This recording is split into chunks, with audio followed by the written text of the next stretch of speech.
So to start off, my name is Patrick Wold. I am the general manager of this location, Eden Prairie in Apple Valley. How I got involved is I love fitness and I love nutrition. I went to St. John's University, straight up 94. Susie is a Benny, woohoo. So I went there, got my 4-year degree in nutrition with a concentration in dietetics. A year later, I did my internship through Iowa State. It was a 6-month internship where I was at Centricare actually for 4 months of it out in St. Cloud, Minnesota. And I was working as a dietetic intern. I worked a lot of time on the cardiac floor, so I did a lot with low sodium diets, low saturated fat diets, really trying to counsel these people on how to change their dietary habits to be able to live longer. Okay, so my true passion is with sports nutrition. Okay, so that's why I'm here now. Just actually last week is when I finally passed my registered dietetic exam, so now I can finally put the RD behind my name, and I was super pumped. I was like, yes, I would totally do the seminar now. But I'm always here or at one of the other studios, so if you ever see me and have a question, feel free to pull me aside. Also, I'll shoot you all my email. That's why I got all your contact information. So I'll be shooting out emails as we go, just fun things that come up in the future. Okay, so that's me. All right, so today we're just going to look at general nutrition guidelines, okay? We're going to be talking about serving versus portion size. That's probably the biggest thing that no one realizes. It's like, yeah, restaurant portions are kind of big. No, they're like 3 times more than what you should have. Estimating portions, just using your hand. And then we have the MyPlate introduction. Has anyone heard of MyPlate? Yeah, a couple people. It's super easy, it's awesome. Macronutrients explain, we're going to just go over the basics about carbohydrates, fat, and protein. We're going to talk about, when you're in here, we're using that heart rate monitor. We know where your heart rate monitor is, yay! And then that being said, we know what energy sources your body is using during the different components of where your heart rate is, okay? We're going to go over some brief weight loss tips. We're going to have a calorie game. We're going to see how good you guys are at guessing calories. And then we're going to talk a little bit about hydration, and then some grocery store tips. So we kind of got a lot on the agenda, okay? If we get halfway through this, then I'll cut it to questions because I think that's going to be what's most beneficial for you guys as well, okay? Portion size versus serving size, okay? So who knows the difference right offhand? Okay, so portion size is how much food is on your plate, right? So if you go to a restaurant and you order that big bowl of spaghetti, that is your portion, okay? But serving size is how much of that portion is actually going to give you your meal needs, okay? So portion size is how much you're given or how much you serve yourself, where serving size is the suggested amount of food to eat, okay? It's listed on the nutrition label, and it's supposed to help us regulate how much we eat. Has anyone ever looked at like a small bag of like Cheez-Its or something that you would get at Super American and stuff, and you're like, oh, I'm just going to have a small bag. But there's still 3 servings in it. So the nutrition information on the back is for 120 calories. And you're like, that's not too bad. But then you finish the bag and you're like, that's like 400 calories just from Cheez-Its. You know, not great nutrition there, but delicious. So really, we just need to make sure we understand this difference and make sure when we serve ourselves, we understand what the proper serving size is. Okay? Portion sizes. So restaurant portions today are 30 to 50% larger than 20 years ago. Plate sizes have increased dramatically over the past 30 years. Has anyone been to a house where they have like 14-inch plates and they're literally bigger than your face? It's like, you don't need that much. Or how many of us has went to a restaurant that actually have given us probably a proper portion and it's actually one serving, and then you're looking at like, how much was this? This is gonna fill me up, right? So that just goes to show you that portions are big. So we're gonna talk a little bit about some ways. I'm sure you guys have some great things that you've done already at restaurants. Maybe saying, you know, can you go ahead and box half of it right away, so then you actually only get half the serving out in front of you. Because as we'll talk about in a bit, the amount on your plate really does affect how much you end up eating in the long run. Okay. The bigger the portion, the more people tend to eat. So I'm going to talk about 2 brief little studies. So the first study was, there was a big bowl of tomato soup, okay? Contestant A and contestant B. Contestant A finished the bowl of soup, was satisfied, was like, yeah, I had enough, okay? He had about a serving and a half. The other one, contestant B, there was a tube flowing to the bottom of his bowl and continued to eat the soup, and then it would refill itself. How much more do you think contestant B ended up eating from contestant A? What are the guesses? 3.5 times more. And this was a big bowl of soup. That's insane. And yet they both gave the same satisfaction levels. So both of them were like, yeah, I'm pretty full. And he just had like 3.5 times the amount of contestant A. It's crazy. The other step, this one's kind of weird. So they went to a movie theater and were handing out popcorn. Okay, so they did a couple. There's a two-step basically goal. First one was if I give you a giant bag of popcorn, how much they tended to eat compared to the small bag of popcorn. Okay, small bag of popcorn they always ate to the end. Big bag of popcorn they ate to the end.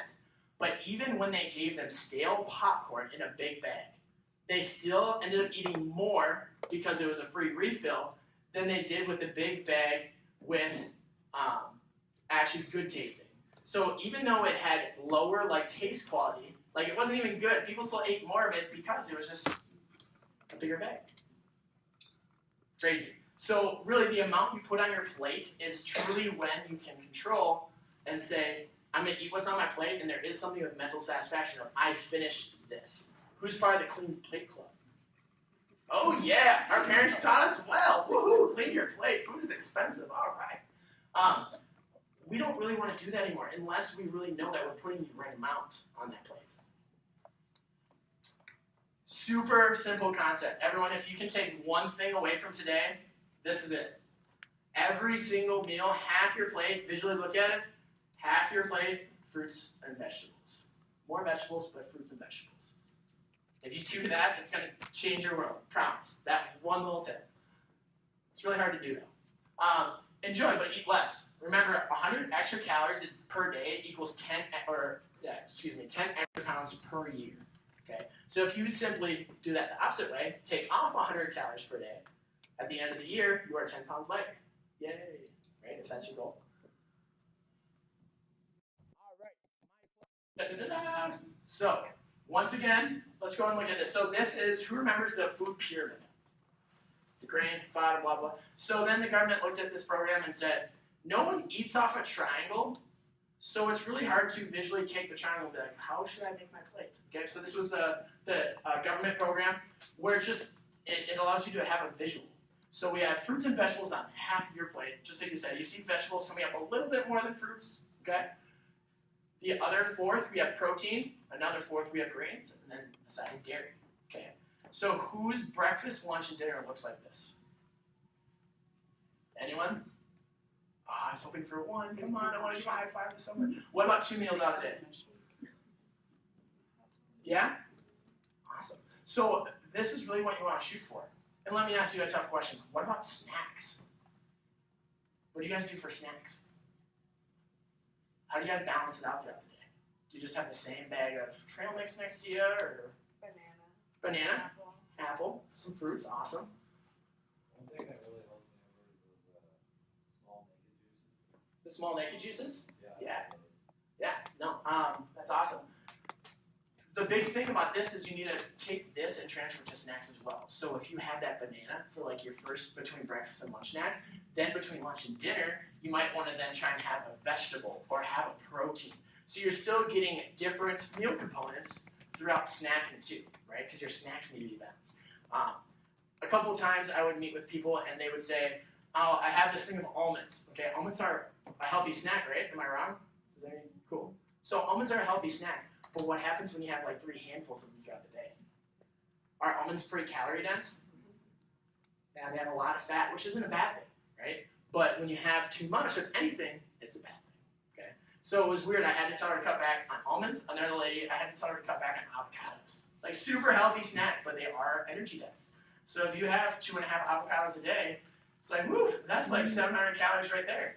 So it's bad having avocado every day? Not every day, but just don't have more than one a day. Because there's about 240 calories in one avocado. Okay? But it is, a lot of that is coming from healthy fats. So you do need it, but then if the rest of your diet is also heavy in healthy fats, that's where we could have some issues.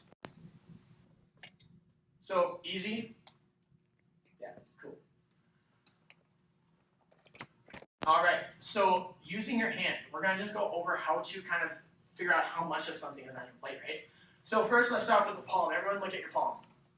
Okay, so your palm is about 3 to 4 ounces, okay? I know my palm is not, so I know it's a little bit smaller than mine, okay? That is a proper serving of meat. It's about 3 to 4 ounces. Insane. Who's had a 12-ounce steak lately? I know I had one 2 weeks ago, and I was like, yeah, glad I worked out today. Woohoo! Can I ask, is that pre-cooked or after cooked? Ooh, great question. I would probably say post-cooking.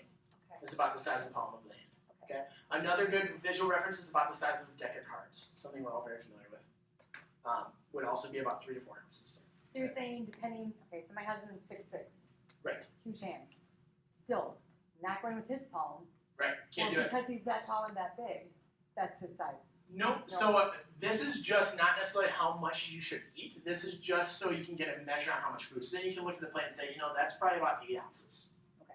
Okay. So this is just in order to visualize and see, like, because if I asked everyone to give me a cup of, or pour a cup of cereal, everyone's measurements would be a little bit off. So then that way, once you put the cereal in the bowl, you could look at your fist and go, yeah, that's about a cup. Okay. So that is what this tool is used for. Good question. I have a question about that. Yeah. So, does that mean that she eats the same as her husband who's bigger? They both get 3 or 4 ounces? No. Oh, okay. So remember, the nutrition guidelines are based on like 18 to 2,000 calorie day diet. So if your husband is 6'6", his like basal metabolic rate is probably closer to like 2,800, 2,600 calories just to like maintain. So that being said, he would actually be consuming with daily activity, like even walking around, closer to 3,000, just because of the size. Whereas yourself, you're probably closer to a 2,200 calorie day, right around there. The stats scroll, so then that all in difference, and then you take percentiles of that total. Okay. Does that make sense? Yeah. Okay. So this is just a measurement tool. I think that's the easiest way to put it. We have the thumb. So a thumb is about a tablespoon. Okay, so if you were giving yourself a portion or a serving size of peanut butter, it's 2 tablespoons. So you would look for 2 thumbs. Would be 1 serving of peanut butter. Okay. Tip of your finger. So that is about a teaspoon. Okay. So that's about how much butter you should put on toast. That or less. Okay. And then you have your fist down. That's about half a cup. So that's something you would use for pasta. Okay. And then your fist clenched and closed on the side is about a cup. Okay, so that's a way that you can use your hand to help measure. Does anyone else, how else do you guys measure food at home? Does anyone use cups for everything? Cup measurements for most stuff? What about if you're just dishing up snacks? How do you guys measure? Visually? Like a scoop, or do you measure in the back? Awesome. That's like honestly a great idea. If you bring a lot of snacks to work and you have the ability to either weigh out your food before throwing it in a baggie, or just use a cup and just scoop it into baggies and like pre-portion it into snack sizes. Because if you control the portion, how much you have, remember the slide before, it will also lead to you eating a little bit less. Because if you have that full box, that full bag of chips, right next to you, the full bag of trail mix, that full bag of beef jerky, who finishes the bag? I do. I know. I'm like, I need to leave the food in the kitchen. I need to grab, portion it out on my plate, go over to whatever I'm doing, and eat it there. Because if I bring that bag with me, it's going to be finished. They sell snack bags that have the measurements on them too. They do. I know. Even the Target brand does. Yes, and I'm a huge fan of Cheez-Its. So when Cheez-Its had the snack size, the 100 cal bags, has everyone seen those for all like the little snacks? Great for kids and family too, right? Because they can grab them. You know they aren't taking the full box and going to town, right? So just learning how to control that portion. This is just a helpful tool, especially when you're eating out. Just so when you visually look at your plate, you can kind of see like, okay, yeah, it's about 2 cups, so I should eat half of it. Okay. All right. So tips for a great plate. Balance out your calories. Make sure you have calories from each food group. Okay. Avoid oversized portions, because if you do have oversized portions, you're naturally going to eat more. Make half your plate fruits and vegetables. Once again, star, highlight, underline. Switch to fat for your low-fat milk from whole milk. Okay. Yes. Okay, I work out quite a bit. I actually adore whole milk. Okay. It's actually a great meal replacement. It's a filler. It definitely, like, it's high in fat, high in protein, even has some carbohydrates. So when you're working out, you can kind of get away with a little bit more. But if we're more talking about weight loss here, we're going to want to pick the option with less calories. So that's why that tip is in here. Okay. But yes, it is definitely more filling, and it can help satisfy you longer. So if that's all you're going to have, then you may be taking out, let's say, that extra granola bar you would add in if you had low-fat milk, then it could equal the same amount of calories. Does that make sense? Yeah, because sometimes like in the morning if I'm on the go and if I don't have time to eat breakfast, Yeah. And also milk has casein, which is a protein that takes longer to be digested and absorbed in the system, close to 4 to 6 hours. So that also helps with satisfying your cravings too. Make at least half your grains whole grains. Okay, so if you look at the ingredient label, the first ingredient should be whole grain. And then come back on foods high in solid fats, add sugars and salt. Okay, so most of us are looking at these like, I've heard all of this stuff before. Okay, but now you just need to put it in front of your mind. Okay. So now we're going to go brief into macronutrients. We're going to start off with carbohydrates. All right, so carbohydrates are the main source of fuel for the body. Okay, your brain only runs on glucose. I'm going to say it again. Your brain only runs on glucose. What does that mean to us? So if you don't have carbohydrates in your diet, your brain isn't getting fed. So if you take out completely carbohydrates from the diet, who's heard of a ketogenic diet? Have people heard of that term? Is that like Atkins?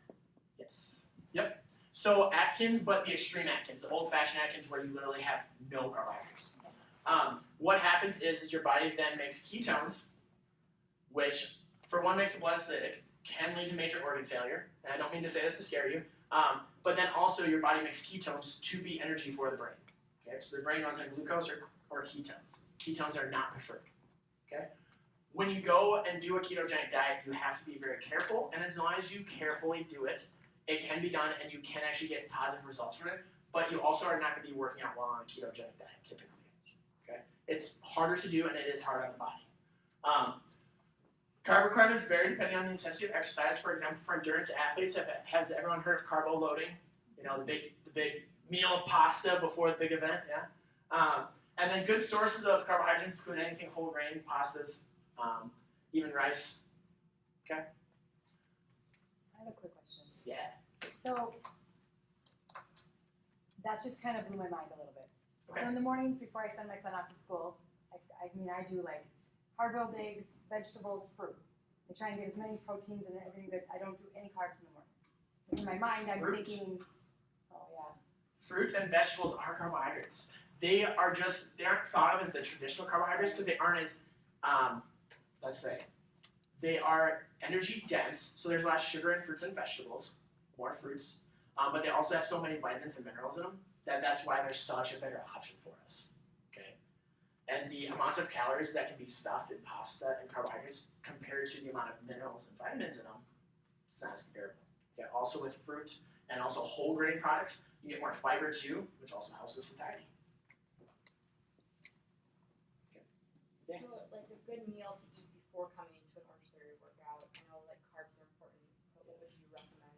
So it all depends, and this is the hard part, is teaching a group because it all depends on what your individual goal is. Because if you're going for weight loss, then all of a sudden carbohydrates you might not want because you're putting so much energy in the body. You might want to stay away from carbohydrates right before and just have a little bit.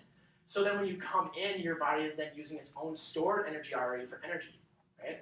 Because your body has glucose, glycogen in the body, and not just sugar, okay? So that comes from carbohydrates. Then we have fat, right? If our body could utilize fat efficiently, a human could run for like 28,000 miles. That's how much fat we have stored. And that's just the average American. The amount of glucose our body can store lasts for about 22 miles. Okay, marathon, right? Carb loading, there's all the reason behind it. So that being said, if we could utilize fat, we would love to, but it's just not a super efficient process for our body to use, and our body does like holding on to fat. Because how many calories do you get for 1 gram of fat compared to 1 gram of carbohydrates? 9. Thank you. So you get 9 calories for 1 gram of fat. What about carbohydrates? If you know it, say it. 4. 4.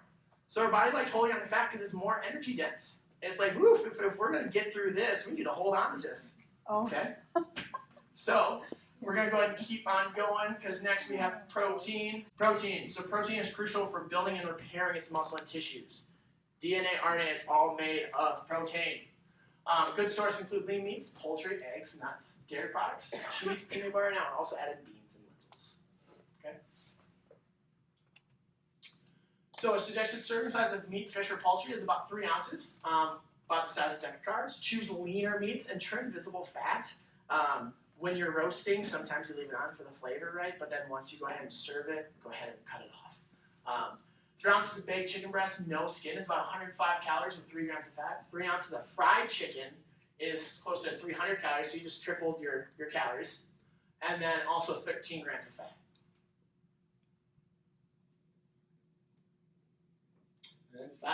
So fat is a crucial energy source. If we could utilize it more efficiently, like I said, we would have a lot of stored energy. Okay. The problem is that it's not a very fast process breaking down a fatty acid in our bodies. Okay. Good sources of fat include fish, avocados, low-fat milk, and then trimmed meats. So here is kind of the money. So when you're in an Orangetheory Fitness workout and you get into that orange zone, so for one you're like, yes, I did it. But next, what percent heart rate are you at? 84, awesome. So let's go ahead and look at that. When you're in the red zone, what does it say for 80 to 90% of your max heart rate? What are you burning? Mostly carbohydrates. So what happens when you have no carbs that day? Whoa. You bonk. You bonk. Did you go to nutrition? Did you take a class or something? No, I'm a nurse. Oh, awesome. Well, you know. Exactly. You bonk. You hit the wall. Right? And from marathons. Yep. There you go. So if you don't have that sugar in your system, who started feeling dizzy, lightheaded, nauseous after working out ever? Well, not necessarily just here, but ever. Right? Everyone's been there? This is why. Eat before you come in. You might want to control a little bit, and if you are fasting for weight loss a little bit, you know, if you're at that calorie deficit, you necessarily don't want those carbs coming in the workout, you just need to expect to take it a little bit easier in here. We wouldn't want to see you in the red zone the entire time when you're coming in with nothing in your stomach. Okay? So eating, depending on your stomach, like 1 to 2 hours before coming in is perfect. Okay? We need to make sure that your blood sugar is nice and level because you can go into hypoglycemia, exercise and use. Okay? Because when you exercise, your body is using up all the sugar in your blood, and then there's nothing to keep you up. Okay? So aerobic energy system, so when your body has more time and we are in these lower max heart rate zones, we can use 3 things for energy: glucose, fatty acids, and amino acids. Our energy pathways are awesome. It's just like, I'm going to pull from here, there, everywhere. Once we get above that 80%, we're in anaerobic. So we're crossing anaerobic threshold, meaning we're only using glucose for energy. That's why we need carbohydrates. Okay. Any questions on this?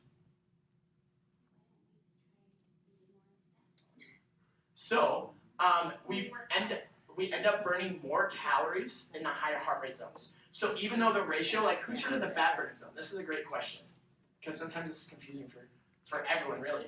When you're in the fat zone, so that's closer to like that 60% mark, right? You aren't burning very many overall calories, okay? But the ratio of calories, the majority of them can be coming from fat. Once we get up in this 80 and 90%, we're burning like 3 times as many calories as we would be in those lower heart rate zones, but just there's less ratio of it is coming from fat. Does that make sense to everyone? So is that like in the moment, but like, I thought like if you're in 80, 90% or 90% or higher during class, afterwards. The afterburn. EPOC. That's where it burns fat as well, right? Yes, because then your body is still trying to clear out all the metabolic waste that built up from utilizing all these things, and then once you get in the anaerobic energy pathway, you get like basically waste built up. So in order for your body to clear those out, you start consuming more oxygen throughout the day, and then that leads to more calories burned. My husband and I, we work together, and I spend more time on the orange zone, but he drinks more calories. Yes, gender has to keep something with it. Including muscle mass, so the more muscle you have, the more calories you burn, because you have active tissue. Okay? So he's got height and weight on you. Sorry. All right. So some general weight loss tips. Plan meals ahead of time. Okay? Don't get caught in a situation where you're running home late from work and you're like, I just need to fix something up quick. The drive-thru's right there. You know, you run into the convenience store and grab something. If you plan ahead of time, you can plan out healthy meals and have them ready to go, hopefully pre-portioned. Pay attention to hunger cues. Okay? When you're starving, when you're ravenous, you're going to go and you're going to eat a lot. Okay? So try not to get to that point. And then also listen to your body when you're satisfied. How long does it take your body, your stomach, to tell your mind that you're full? 20 minutes to an hour. So whoever said that, both right. So that being said, who actually takes 20 minutes to eat a meal? Right? In our society, that's a joke. It's like, wait, you're wasting your time eating? It's like, well, yeah, they told me to. Take your time, slow down. Some tricks for that are sipping water in between, like consciously putting your fork down. Have conversation, right? Like food should be social. The problem is that who's busy? Who doesn't have time? Who has kids that need to go to soccer practice? Who has to go to school? Who has to go to work, right? All of a sudden you take a break. Oh yeah, well patient so-and-so needs you. It's like, all right, well that was a good 2-minute break. I almost went to the bathroom. So that being said, you need to make time to eat though. It is very, very important because or else all of a sudden, if you think about it, if you have 20 minutes until your brain knows that you're full and you eat your entire meal in 5 minutes, how many times could you eat that meal? So yeah, 20 or 30 divided by 5 minutes, that's 6. So you could eat 6 times the amount you should because your body just isn't being told you're satisfied. Okay? So, leads me into eat slowly. I'll jump back to eat plenty of fiber. So fruits and vegetables, super high in fiber. Okay? Chia seeds, flax seeds. Does anyone eat those? Yes, no? Couple. Great thing that you can throw in anything. I even put on like raspberry peanut butter and jelly sandwiches because the raspberry seeds and the chia seeds don't change the texture at all. Works great. It's tons of nutrition just packed in a quick sandwich. Try cooking methods that cut calories. Keep all food in the kitchen and eat at the dinner table. Okay, once again, don't bring the bag of chips with you to the couch. Not a good idea. Avoid eating in the car bedroom in front of the TV. That's going to be a really hard one for most people to do because, once again, we're on the road so much. But trying to remain conscious about what you're doing and what you're eating, when you're eating, how long it's taking to eat, all that stuff is very, very, very important. Don't drink your calories. Whole fruit instead of juice. Why do we like whole fruit instead of juice? I touched on that a little. It's not processed, right? What does that mean? What does fruit have in it that we like so much? Sugar is good. It's more nutrient dense. It's more nutrient dense, right? It has tons of vitamins, minerals. Juices can have it added, right? Because if you look at the ingredient label on juice, it's typically pretty high in vitamin C. Sometimes it's vitamin D fortified, which we need here in Minnesota. But then also it has fiber. We like fiber. Fiber keeps us full, keeps us satisfied.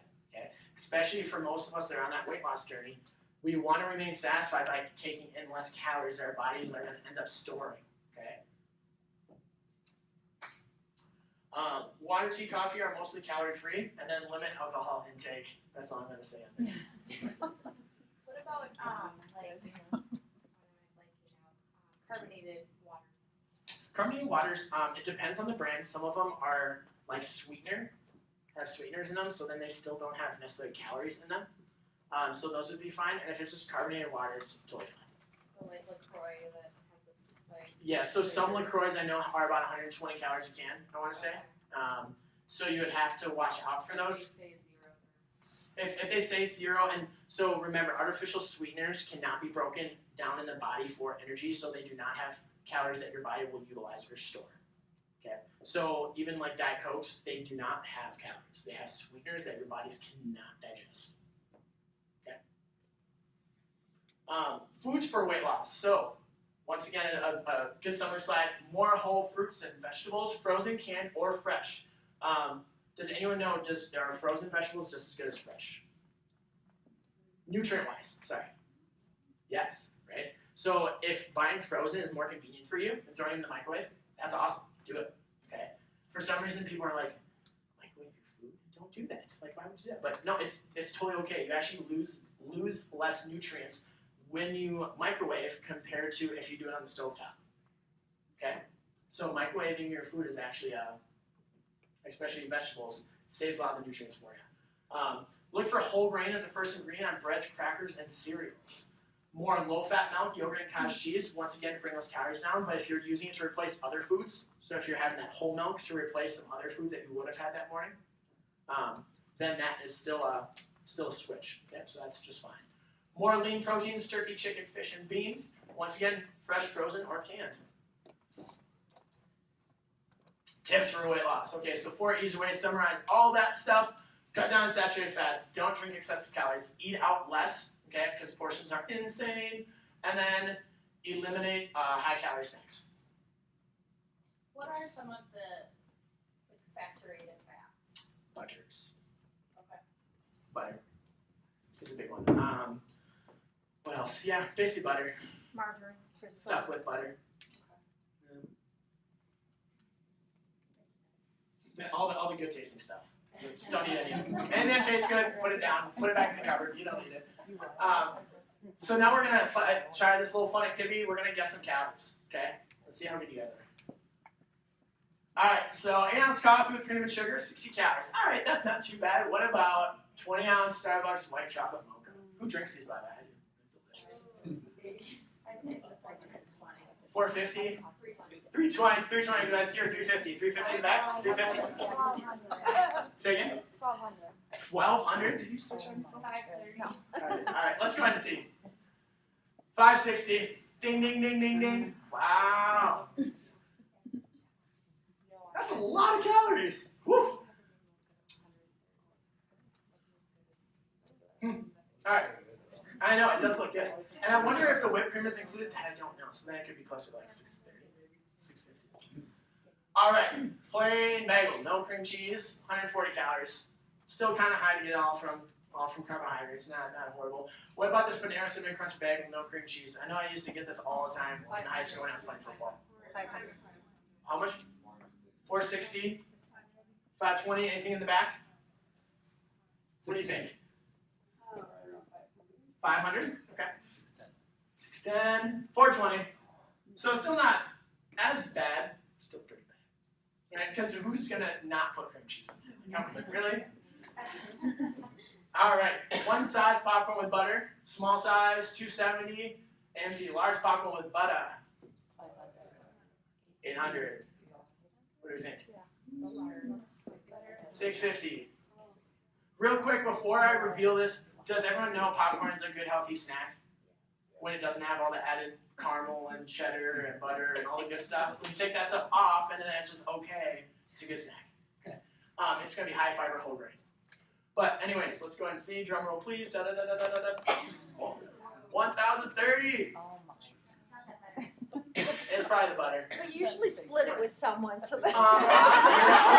And then also this is the one don't you get the free refills with this? So then you're like, oh, yeah, it's your turn to go get the popcorn for like the fourth time. You're like, ah, Orangetheory is looking weird tonight. All right. All right. Any pot drinkers? Some diet. Yeah. Diet, but not Okay. diet. So I feel like drinking pop is a thing of the past. Like, or if people do it, they're like, shh, don't tell anyone. Here, so that 8 ounces is 96 calories. What about 20 ounce? 210. That's pretty close. 240. Double gulp. 64 ounce. What do you think? Who's trying to do math? If I carry the 2, divide by 3. 7 something? 1,000. 768. Pretty good at math, whoever. Yeah, good. All right, Applebee's grilled chicken Caesar salad. The croutons. Once again, before I reveal this, who would pick this into like, I'm being healthy today? Be like, stay away from everything else. I'm gonna have a salad. It's gonna be fine. What's the best tip from someone out here about if you order a salad at a restaurant? How do you what typically has the most calories in that salad? Dressing. So what can you do? Ask for it on the side. When you get the side of dressing, what do you do with it? I like her answer in the back. She goes, she just poured it over. It's gonna be great. No. What are some other ideas? Dip the fork in the dressing. Stab the lettuce. Eat.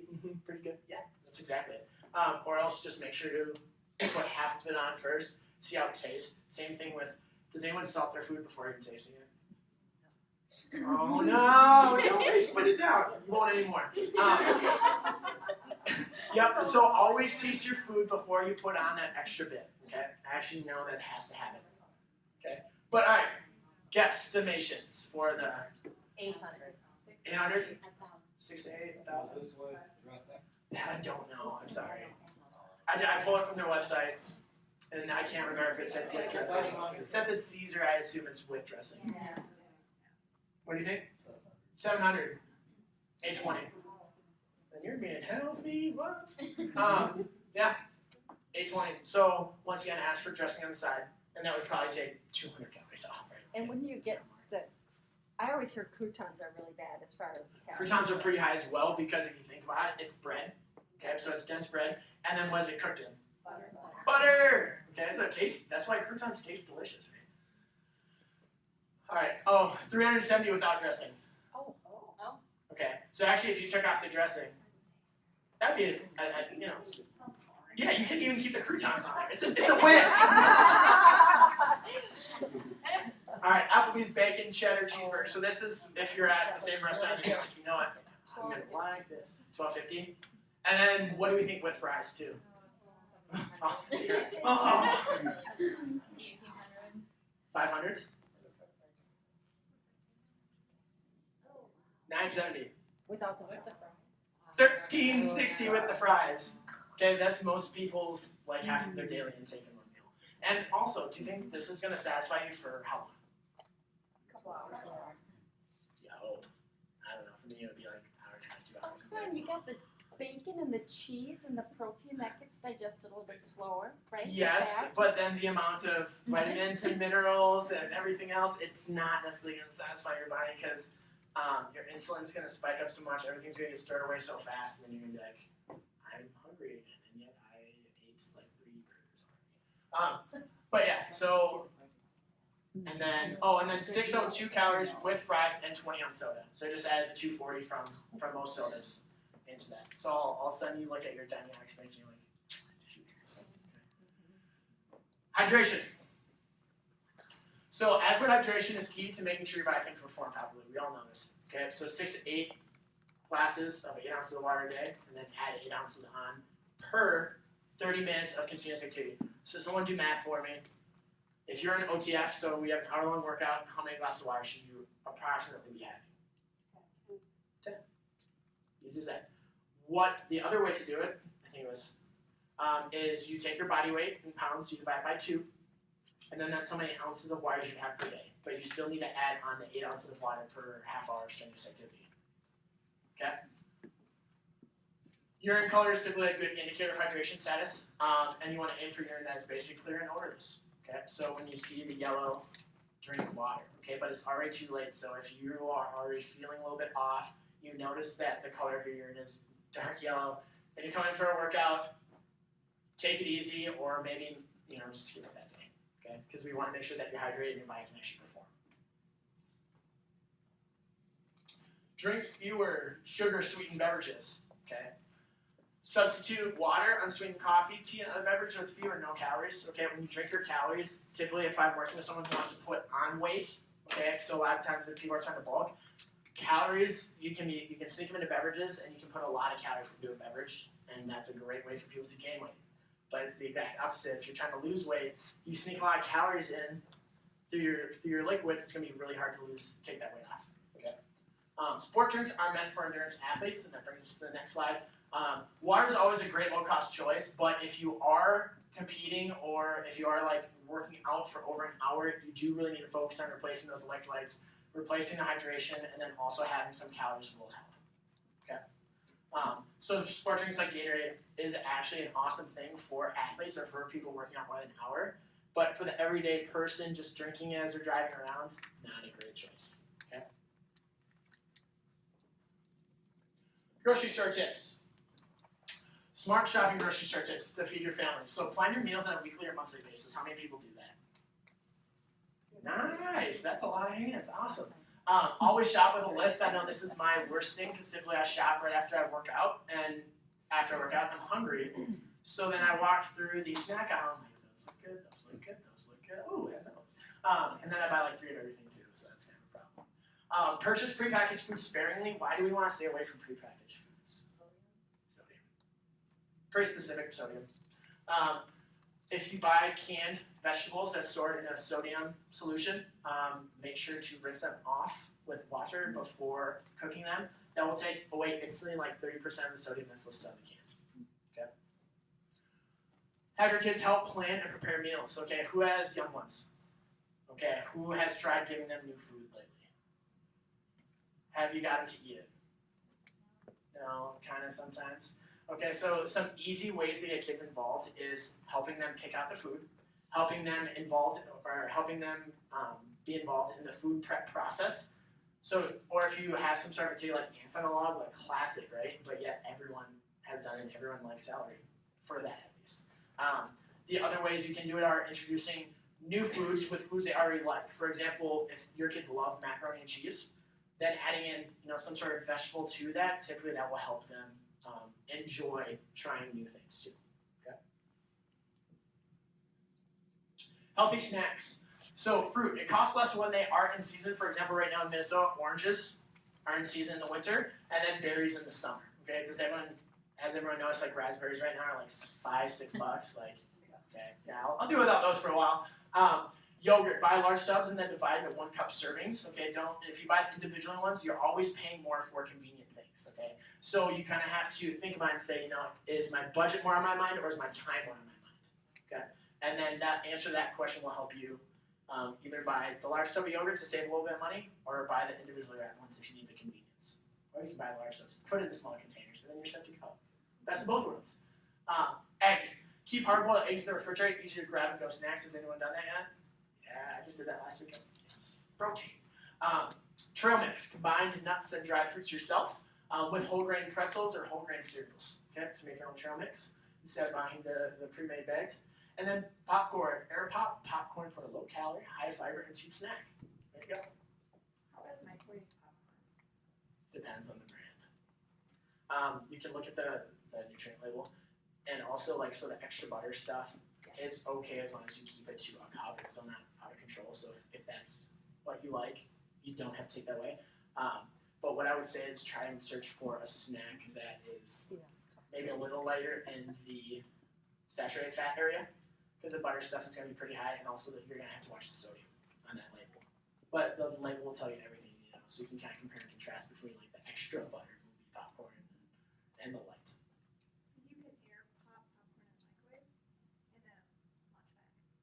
I did not know that. Really? So we just take a little bit, put it in a lunch bag of stuff. Do you ever put any flavoring or anything in it as well? Not when it's cooking, no. Gotcha. And then after? Just regular popcorn. If popcorn is your thing, Nordic Ware out of here in Minnesota, you can get it at Target. They make like an $8 bowl with a top in it. You put a 1/3 cup of popcorn in there. You can put a little bit of olive oil if you want to, or nothing, and it's done in like 3 minutes. That's awesome. And what was the name of it? Nordic Ware makes it. Nordic it's like Ware? a melamine kind of type that you just put it right in the dishwasher. That's awesome. Super easy. That's super My convenient. kids do that all the time. Very cool. Yeah, so air pop popcorn, whole grain, great fiber, good snack. Top 10 healthy, budget-friendly foods. Okay, so we have beans, super high in soluble fiber, right? It helps bind stuff up in the stomach and helps you excrete it without getting all those calories from it sometimes. Also high in protein and iron, especially if someone's vegetarian, increase their bean and lentil intake to make sure their hemoglobin stays on track. Bananas, peanut butter, yogurt, whole grain pasta, eggs, frozen peas, broccoli, almonds, canned tuna, all pretty budget friendly and healthy options to have around the house. Yes? Eggs. I have found recipes where it only calls for egg whites. I always feel bad throwing the egg yolk. How bad is it eating just a whole egg than separating the egg whites? So it's not necessarily bad or good. Okay. So egg whites, everyone knows, are typically a little bit higher in protein compared to the yellow portion. The yellow portion actually does have more iron in it though, and it does still have more fat essential vitamins, so a lot of the A, D, E, and K vitamins that you need in there. Yeah, I would say it's not necessarily that they're having you take it out. Depending on the recipe, they could be using it as a binding agent. Okay. So it's actually part of the more food science part of it rather than the actual health aspect of it. Okay. So And that's what I would guess depending on the recipe. it's like 2 eggs a day. It used to be eggs are great, then eggs are bad, then eggs are good again. I love eggs. Yeah. So what is a healthy amount to have in a week, or, do you know what I mean? Yeah, I would say, how many eggs do you have per portion? So per time you have a meal, how many eggs do you have? I'll do 2 boiled eggs in one. I'd say that's fine. Even 5 days a week. So the thought process kind of shifted, especially with butter and margarine too. Everyone, okay. So a big thing we realize now, so what we know now is saying dietary cholesterol doesn't necessarily make your blood cholesterol high, okay? It's actually more due to the amount of processed carbohydrates you have than it is the amount of cholesterol, So that was the thought process of why the nutrition people was on one side and the other, and kind of switch back and forth. But as right now we think or we know that dietary cholesterol, so cholesterol you eat, won't necessarily jack up your blood levels. Okay. Going organic. The term organic is applied to foods that are grown without the following conventional pesticides, herbicides, fertilizers, and then they are not, or hormones and antibiotics are not used as well. Okay, so this dirty dozen here, if you guys haven't heard of this, these are the foods that I would actually encourage you to buy organic, just because these are the ones that are typically a little bit higher in the things listed above. So those are apples, strawberries, peaches, spinach, nectarines, imported grapes, sweet bell peppers, potatoes, blueberries, kale, lettuce, and collard greens. Okay, so those foods are the ones I would definitely encourage you to buy organic rather than just buying the status quo, just because they could be higher in those other things. Okay, has everyone heard of the dirty dozen before? Maybe no. Okay, yeah. So these are the ones that I would encourage buying organic, but you know, if budget is more your priority, I would say most organic things, as long as you're getting the fruits and vegetables in your diet, that's all I care about. Okay. All right, there we are. So, time for questions. Have you heard of the Whole30? I believe so. Explain to me the. Well, the basis is you cut off grains for the most part, but you're allowed things like squash and any kind of like potatoes, yams, sweet potatoes, any Okay. kind of. So any vegetable that maybe is still starch-based, but it still is high in vitamins and minerals. Yes, but kind of cutting out grains for several different reasons, I guess. Otherwise, Yeah, no dairy, no. oh yeah, no sister dairy does it. So I'm Yeah, pretty but sure you it still takes you can have away eggs, from all but the inflammatory. Yes, foods. that's a lot Like, of it. Yeah. Learn like what's wrong with your diet and reintroduce those foods. Yes. So yeah, it's so I actually had, now that you say that, a couple of my college friends just got done with it, and they were really happy because I saw them on Snapchat, and they're like, oh, we can have wine again, yay. But yeah, so it takes out a lot of the inflammatory foods, or the foods known that people could have an intolerance to. So those common foods would be gluten, right, with the gluten intolerance. So they take out most things containing gluten. They would take out most dairy, and then any other really common allergens. Yeah, no sugar, So- no dairy. Yeah, so it's probably added sugar too. Yeah, you're because supposed to with mix up sugar your and own dressings, and they're kind of Right. like extreme. Yeah, and then when you add them back in, then you can kind of see the symptoms difference, and all of a sudden you add dairy back in, you're like, oh yeah, my gut problems come back. I haven't really looked into a whole lot. Are you asking just because you've heard of it and you're thinking about doing it, or you are doing it? Or? I tried it once. Okay. It was strange because even though I could, still eat carbs, Right. I still didn't feel the best. I did lose 8 pounds in a month, which Okay. was still a healthy, but it was a good amount. Yeah. 2 pounds a week is the highest we would want to Yeah. see. Some people have claimed, I don't drink much, so I don't care if I don't get alcohol. So I know some people that would be really taboo. I have another friend who is more like on the Atkins plan, but she's being medically supervised because she's. Yes. Okay. So, yeah. Anyway, so it kind of reminded me of Atkins because they do encourage you to replace with, good protein-based stuff too. But it would be very hard to maintain on a regular basis, I think. Some other food practices. Or people just wouldn't want to be around you because there are so many rules. Yeah, like Yeah. dairy and water. What's your restaurant? I'll just give them the Snickers. Yeah. Real quick, my thought on most diets, and this is just, I've looked into some research recently about comparing if you decrease your diet overall and you take out the calories, you get the calorie deficit from fat alone. And then I've also looked into diets where it's the Atkins style. And most studies show that you get pretty similar results as long as you're at the calorie deficit. And then also, depending on your body, if you have food intolerances, that's a whole other issue. But for the healthy individual with no food intolerances, really it's finding the diet plan that works well with your lifestyle now. Okay, because behavioral change is the hardest part. So, for example, when's the first time you eat in the morning? Like what time? About 5:30 in the morning. About 5:30. When's your last meal of the day? Probably about 6. Okay, so you're looking at about a 13-hour window. What if I like said, I want you to eat all your daily intake over, because who's ever heard of intermittent fasting? They say you can only do 3 meals a day. You're not supposed to snack at all in between 2. Sorry. See, that's weird. Yeah. Whose lifestyle would that work with? It's really hard. It's hard, right? So it's like, why do something so hard when if I just say, if you just balance your plates and you just focus on that, you're probably going to get the same results. Most people are like, no, I stand by this. And I'm like, because it works well with your lifestyle. Like if someone really, really eats a lot of protein already, the Atkins diet would be pretty easy for them to follow, right? So it's finding the diet plan that works with your schedule and your life habits already, and then making sure you apply that and stick to it. That's the biggest thing. Okay, so say you take your MyPlate idea, right? Mhm. You're gonna have 3 meals with your snacks in between, but I'm not making protein in the morning. Okay. So, and I have, 3/4 of my plate is fruits and vegetables. Yeah. Then for lunch, am I gonna switch up so that I make sure I get then I'm gonna have twice the amount of protein for lunch? You could increase the protein a little bit at lunch. The whole thought of like your body can only digest and absorb so many grams of protein per meal. There's also different proteins. So for example, whey, which is a pretty common protein powder supplement, that typically gets digested and absorbed within an hour. Whereas casein, okay, which is also in some supplements and also found in milk, lasts more 4 to 6 hours to be digested and absorbed.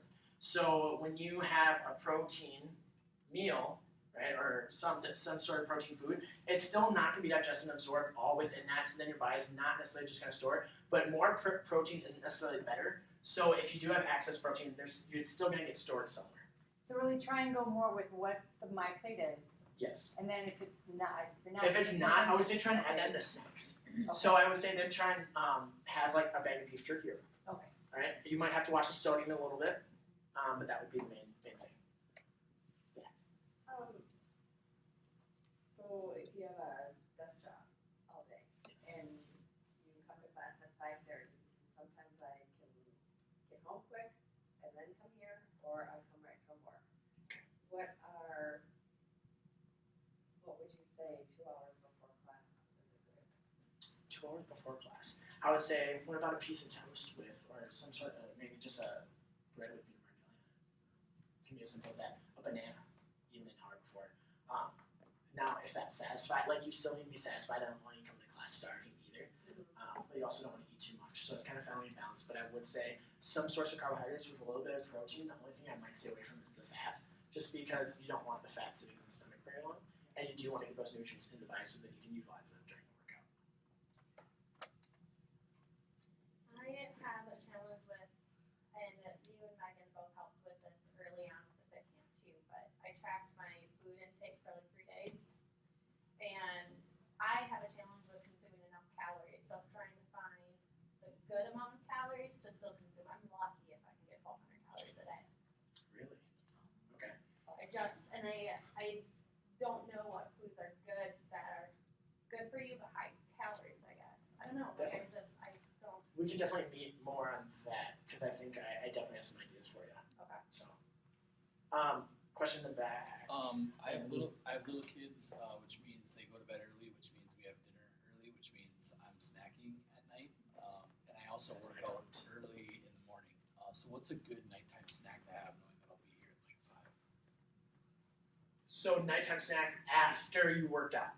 No, so sorry. So we normally have dinner early. So Okay. I'm normally What time are you snacking. thinking?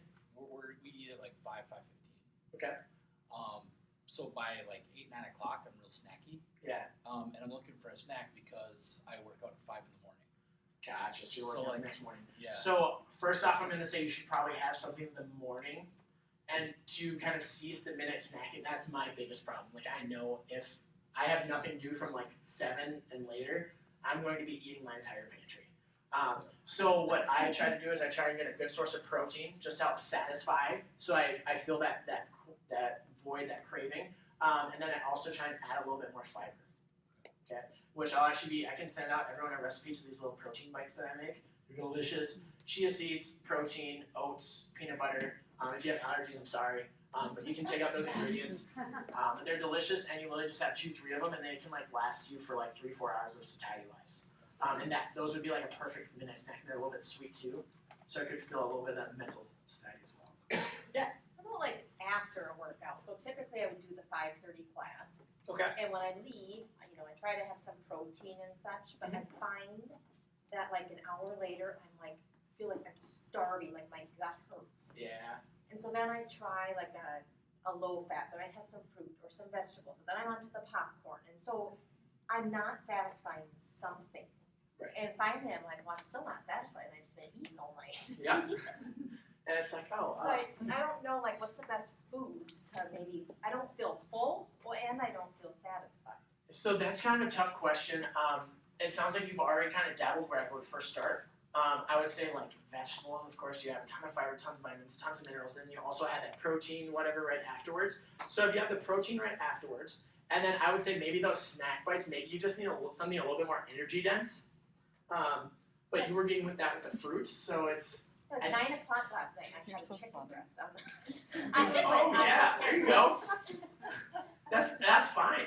You have to realize that when you're working out, like, your bodies are going to be hungry. Like, your body's processes, like, are not only have to perform in here, but they also have to perform day to day, right? So your body, if your body's hungry, it's going to tell you it's hungry.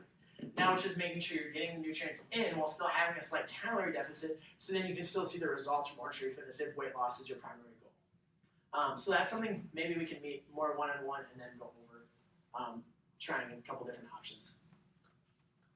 I'm going to take 2 more questions, okay? And then I can promise I can email anyone else any questions after this. Is it bad to have like a big breakfast during that your day throughout the day? You know, you can't fit in lunch because you're so busy or whatever, and then. So here's the thing with big meals. When you have a big meal, your body only has so much. So you eat the food, your body breaks it down, right? Yeah. And then enzymes do its thing, and then it starts getting absorbed in the system. So now it's all of a sudden in the blood, and your body has an hour to utilize it before it gets stored for later energy. And how does it get stored? Fat in the muscles, as glycogen, if it's carbohydrates, in the muscles or in the liver.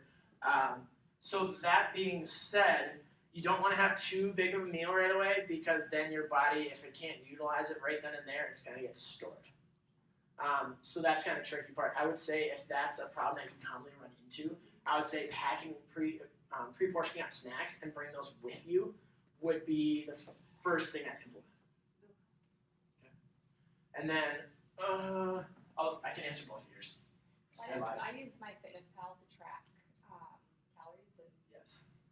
Now, when you put it in, it gives you your calorie.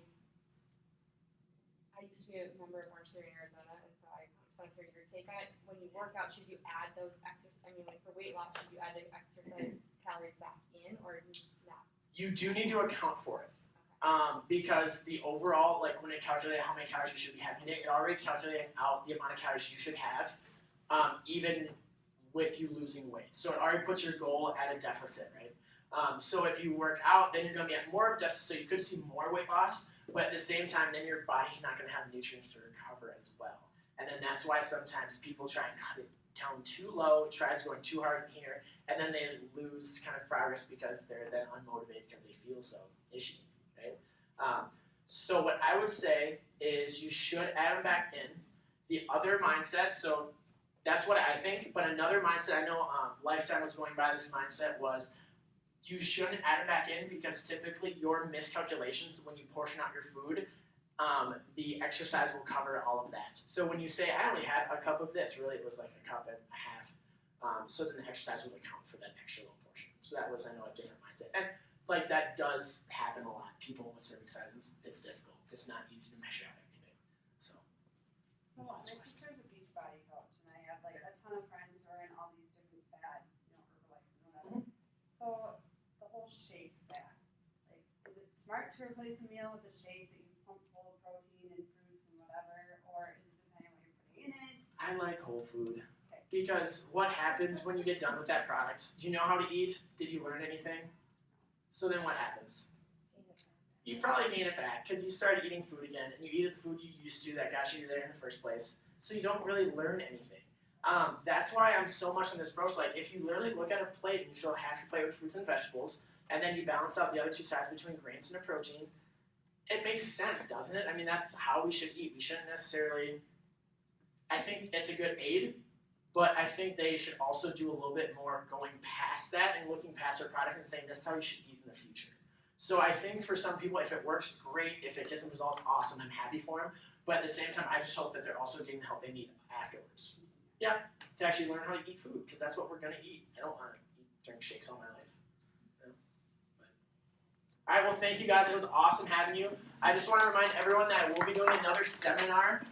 Date will be posted, but it will be a kind of continuation on this one. So if this was a little bit basic, that will be a little bit more advanced. I'll probably be talking a little bit more about carbohydrates specifically and how insulin is involved with weight loss. Okay? So awesome. Thank you guys. Let's do it. Yeah.